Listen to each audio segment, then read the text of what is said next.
red mohawked assless chaps biker played by Vernon Wells, who did you recognize him, dude? He's the awesome chainmail and mustached henchman who gets weirdly horny in that knife fight with Arnold at the end of Commando. Oh hell yeah. Iconic. And he gets impaled with that pipe and Arnold is like, let off some steam. Oh yes. That's incredible. That is like two iconic roles as far as I'm concerned right It's there. true. And do you know what? Apparently Wes, I watched the interview with Wes, dude. Everyone's like, dude, he's the nicest guy. Oh, he has nothing like any, like, you know, just having a good time. Obviously many actors are just, you know, playing characters, but it was one of those things where it was like, it could not be more the opposite of his personality to the point when he came in for the meeting and George Miller said, I want you for this role. He was like, dude, I've read this role. I don't think I can do this role. Like, like, I'm not this character. And then apparently all what George Miller did was he dressed him up. He made him sit in the makeup chair, made him sit in the costume chair. And then he said, how about now? And the guy was like, yeah, do you know what? I just went crazy. I saw myself screaming and I was like a maniac. Guttural screams while I'm gonna pull an arrow out of my bicep. You know? Yeah, and I heard what a nasty image. That was one of the images. Apparently this thing, which is also, it's still brutal. I think that this thing holds up and everything.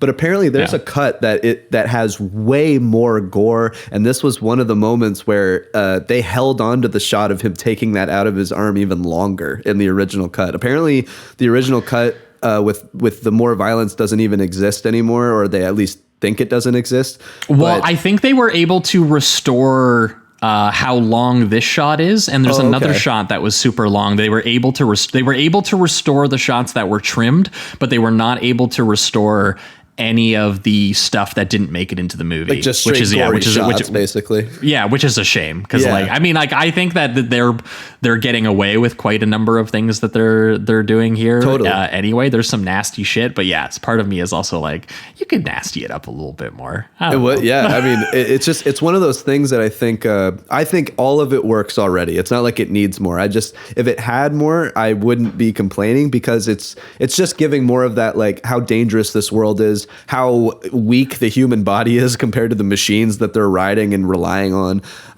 So if you had more of that bodily destruction, I just think it'd be great, but it has plenty. I'm not knocking the movie for that whatsoever. And it definitely, I mean, you can tell immediately the budget increase and how apparent it is in seeing some of the gore and seeing some of the things they're doing with the stunts and the cars and everything.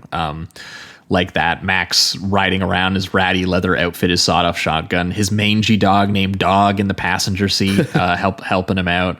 But yeah, just the massive levels of destruction when they crash and when they flip, and where the camera can be like placed and moved. Like there's some very elaborate and like smooth tracking and pushing on the cars of, you know, even outside of the first film. You're just like, you know, God damn, they can get away with some stuff in this. Yeah, absolutely. And I do like his, just on a character level, his reaction to once he gets out and Wes, you know, kind of taunts him by taking out the arrow and then leaves.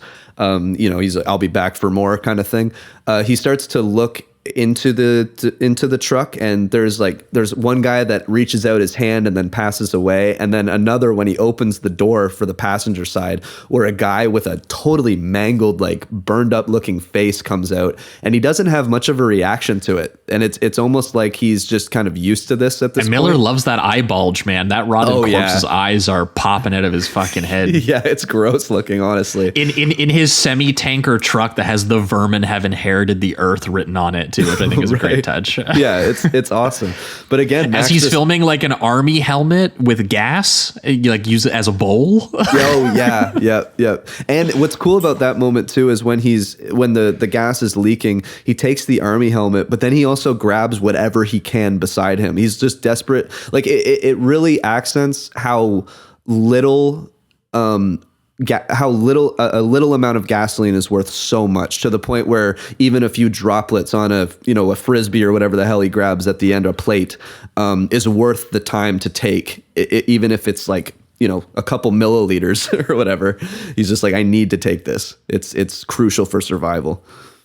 Yeah, I mean, there's so much like mood and information some of the things that we witness in this, even in just this first set piece. You understand how this world works. You understand who the enemies are. You understand what the economy is like, what the mission goals are, mostly scavenge for gas, how dangerous and desperate a place it is. And like, no one needs to say anything for that to, you know, for you to pick up on all of that.